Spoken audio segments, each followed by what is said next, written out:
Hello दोस्तों, मेरी channel zoology club में आप सबको स्वागत करती हूँ। ये हमारा पोल्ट्री फार्मिंग चैप्टर के अंदर पार्ट 1 नंबर वीडियो है।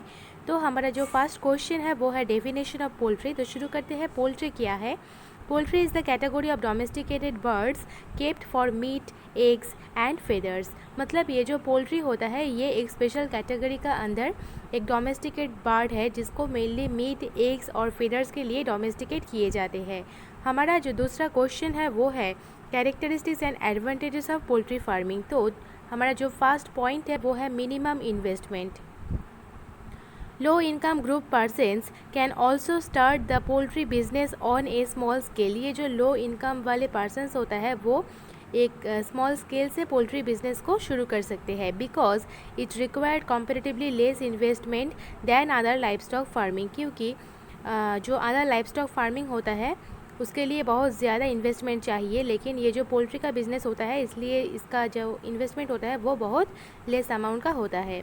हमारा जो दूसरा पॉइंट है वो है quick return of profit. Rapid return of profit from an investment is possible. मतलब यहाँ पे जो इन्वेस्टमेंट किए जाते हैं पोल्ट्री फार्मिंग के लिए उससे जो हमको प्रॉफिट मिलते हैं वो हम बहुत रैपिड से पाते हैं। Because chicken start egg laying at about 6 month. क्योंकि जब उसका एज 6 मंथ के आसपास हो जाता है तब से ही ये एग लेइंग शुरू कर देते हैं। And broilers become marketable for meat at the age of 8 to 10 weeks. और ये जो ब्रॉयलर्स होता है वो 8 से 10 वीक से ही मार्केटेबल के लिए प्रिपेयर हो जाते हैं। हमारा जो नेक्स्ट पॉइंट है वो है efficient conversion of food protein. Broilers can easily converted their food into protein. ये जो ब्रॉयलर्स होता है वो बहुत इजीली इसका जो फूड होता है उसको प्रोटीन पे कन्वर्ट कर सकते हैं। Next, continuous source of income. Because poultry products are produces throughout the year it become a continuous source of income for the farmers. मतलब ये जो पोल्ट्री प्रोडक्ट्स होता है वो थ्रू आउट द ईयर से ही प्रोड्यूस होता है वो एक कंटिन्यूअस सोर्स ऑफ इनकम होता है फार्मर्स के लिए। Next, requirement of small space. Modern method of poultry farming required small space and can be done even at the roof of house in urban areas. मतलब ये जो modern method होता है poultry farming का इसके लिए जो स्पेस चाहिए वो बहुत लिटिल अमाउंट का होता है और अर्बन एरियाज़ पे जो हाउस होता है उसका जो रूफ होता है वहाँ पे भी पोल्ट्री का फार्मिंग किए जाते हैं। हमारा जो नेक्स्ट पॉइंट है वो है easy availability of poultry food. In an agriculture based country like India several agriculture byproducts may be used as poultry feed. मतलब ये जो एग्रीकल्चर बेस्ड कंट्री होता है मेनली इंडिया पे पोल्ट्री का जो फीडिंग होता है इसलिए जो फीड चाहिए वो बहुत अच्छे से एग्रीकल्चर से ही तैयार हो जाते हैं। हमारा जो नेक्स्ट पॉइंट है वो है availability of superior varieties. Due to several research works and hybridisation experiments nowadays several superior varieties of poultry birds are available which produce large amount of egg and meat। मतलब यहाँ पे क्या किए जाते हैं, बहुत सारे रिसर्च और हाइब्रिडाइजेशन एक्सपेरिमेंट्स के बाद जो सेवरल सुपीरियर क्वालिटी का पोल्ट्री बर्ड्स यहाँ पे प्रिपेयर किए जाते हैं वो बहुत लार्ज अमाउंट का एग और उसके साथ साथ मीट हमको देते हैं। हमारा जो थर्ड क्वेश्चन है वो है ब्रीड्स ऑफ फाउल। ये एक बहुत इंपॉर्टेंट टॉपिक है तो बहुत ध्यान से इस वीडियो को देखना। देशी ब्रीड्स, इसको इंडिजिनस ब्रीड्स भी कहे जाते हैं। The term desi is use to include all the indigenous fowls exhibiting great variations in their shape, size, colour which even if they have local names or pronounced characteristics that tennis, naked neck, Punjab brown, Ghagus, Kalahasti, Kadaknath etcetera are pure breed of fowl. मतलब ये जो term होता है देशी ये mainly all indigenous fowls के लिए use किए जाते हैं और उसका शेप, साइज़ और कलर में भी बहुत सारे वेरिएशंस भी आते हैं और डिफरेंट प्लेस पे जो लिंग्विस्टिक मैटर होता है उसके ऊपर डिपेंड करके इसका डिफरेंट नेम भी होता है।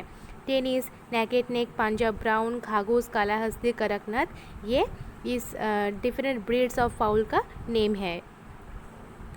हमारा जो फर्स्ट ब्रीड है वो है Aseel. Aseel means real or true is the name given to an indigenous breed because of endurance power and fighting qualities. मतलब ये जो आसिल्स होता है वो एक रियल और ट्रू स्पीसीज़ होता है और ये एक इंडिजिनस ब्रीड का नाम है क्योंकि इसका जो एंड्योरेंस और पावरफुल और फाइटिंग क्वालिटीज़ इसका जो बिहेवियर्स होता है इसलिए इसको इस टाइप ऑफ नेम दिया गया है।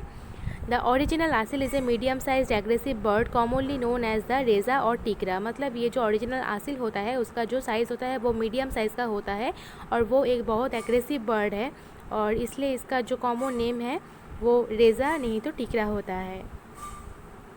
Pure specimens of this breeds are now rare. इसका जो प्योर स्पेसिमेंस होता है वो बहुत रेयर है, लेकिन कुछ कुछ एरिया पे मतलब आंध्र प्रदेश, कर्नाटक, उत्तर प्रदेश पे इसका कुछ स्पीसीज़ को पाए जाते हैं। Aseel is one of the best table bird as the meat is delicious and flavour. ये जो आसिल होता है ये एक बेस्ट टेबल बर्ड है क्योंकि इसका जो मीट होता है वो बहुत डिलीशियस होता है और उसके साथ साथ वो बहुत फ्लेवर्ड भी होता है। यहाँ पे आसिल का पिक्चर दिया हुआ है, आप ये देख सकते हैं। अब है चिटागोंग और Malay. It is found some parts of eastern India. ये जो चिटागोंग और मलय है इसको ईस्टर्न इंडिया के कुछ कुछ पार्ट्स पे पाए जाते हैं। The colour of this bird is white and splash of golden marking on the wings. ये जो कलर होता है बर्ड का वो वाइट होता है और इसका जो विंग्स होता है वहाँ पे स्प्लैश ऑफ गोल्डन मार्किंग दिखे जाते हैं। This birds grow faster and is ideal for table purposes as its flesh is excellent. ये जो बर्ड होता है वो बहुत फास्ट ग्रो करते हैं और ये एक बेस्ट टेबल बर्ड है क्योंकि इसका जो फ्लैश होता है वो बहुत एक्सीलेंट होता है। Next is Ghagus. It is a peculiar Indian breed each having feathers on the legs. ये एक पिकुलियर इंडियन ब्रीड है और इसका जो लेग्स है वहाँ पे भी फेदर्स पाए जाते हैं। It is a big bird and hardly this breed found in Andhra Pradesh and Karnataka. ये एक बिग बर्ड है और इसको मेनली आंध्र प्रदेश और कर्नाटका पे पाए जाते हैं। Ghagus is a good table bird. ये जो घाघूस होता है वो एक गुड टेबल बर्ड है। Next is Bastra. It is a minor breed of desi class found in small numbers in Gujarat and Maharashtra particulate around Mumbai. ये एक माइनर ब्रीड है देशी क्लास के अंदर और ये मेनली गुजरात और उसके साथ साथ महाराष्ट्र पे पाए जाते हैं। मेनली मुंबई के आसपास जो एरिया होता है वहाँ पे पाए जाते हैं। The birds are deep bodied and light feathers. इसका जो बॉडी का कलर होता है वो डीप होता है और जो फेदर का कलर होता है वो लाइट होता है। Improved or exotic breeds. The term improved is applied generally to the exotic and comparatively modern breeds of chickens imported into these countries. मतलब ये जो टर्म होता है improved इसको मेनली एक्जोटिक और मॉडर्न ब्रीड्स के लिए यूज़ किए जाते हैं जिसको मेनली अदर्स कंट्री से इंडिया के अंदर इम्पोर्टेड किए जाते हैं। इसके अंदर जो ब्रीड है वो है अमेरिकन स्पीसीज़। मतलब इसके अंदर जो ब्रीड है उसका नाम है Plymouth Rock. It is one of the most popular breeds of USA as it can attain good size with excellent flesh. मतलब ये यूएसए के अंदर एक मोस्ट पॉपुलर ब्रीड्स है और ये गुड साइज अटेंड करते हैं। इसका जो फ्लैश होता है वो बहुत एक्सीलेंट होता है। It has fair egg laying capability. इसका जो एग लेइंग कैपेबिलिटी होता है वो बहुत फेयर होता है। The standard weight of this breed is cock 5.5 kg, hen 4.5 kg, cockerel 5 kg and pullet 4 kg। Next Wyandotte. It is rounded body set close to the ground. इसका जो body का shape होता है वो राउंडेड होता है और वो ग्राउंड से बहुत क्लोजली रहते हैं। It is very well adapted for flesh production and can lay a good number of eggs of standard quality.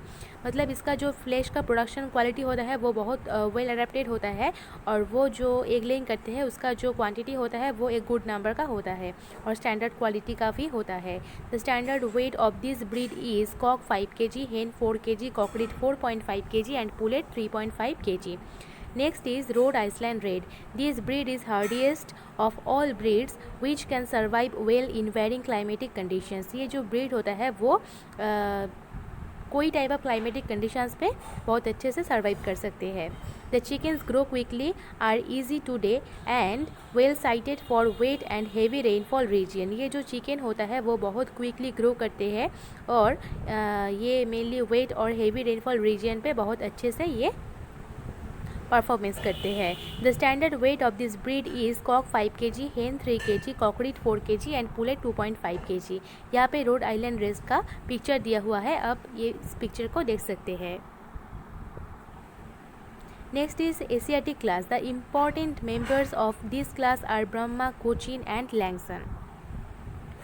तो अब हम जानेंगे ब्रह्मा के बारे में। The earliest Brahma is said to have come from India in the Brahmaputra area. ये जो earliest Brahma होता है ये कहा जाते हैं क्या ये मेनली ब्रह्मपुत्र एरिया से इंडिया पे आए हैं। The standard weight of this breed is cock 6.5 kg, hen 4.5 kg, cockerel 5 kg and pullet 3.5 kg। यहाँ पे ब्रह्मा का पिक्चर दिया हुआ है, आप ये देख सकते हैं। Next is Cochin. This breed is from China. ये जो ब्रीड है वो चाइना से है। The feather is long. इसका जो फेदर है वो लॉन्ग है एंड प्रोफ्यूज, और उसके साथ साथ ये प्रोफ्यूज भी है। Which makes the birds appear larger than it really is. ये क्या करते हैं, बर्ड का जो ओरिजिनल साइज़ है, ये जो लॉन्ग और प्रोफ्यूज फेदर्स है, ये बर्ड्स का साइज़ को भी और भी बड़ा कर देते हैं।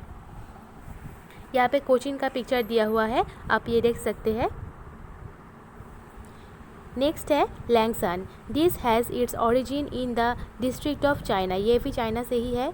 It is graceful birds with well proportion body and with a single comb. ये एक ग्रेसफुल बर्ड है और इसका एक सिंगल कोम्ब है। The standard weight of this breed is cock 5 kg, hen 4 kg, cockerel 4.5 kg and pullet 3 kg।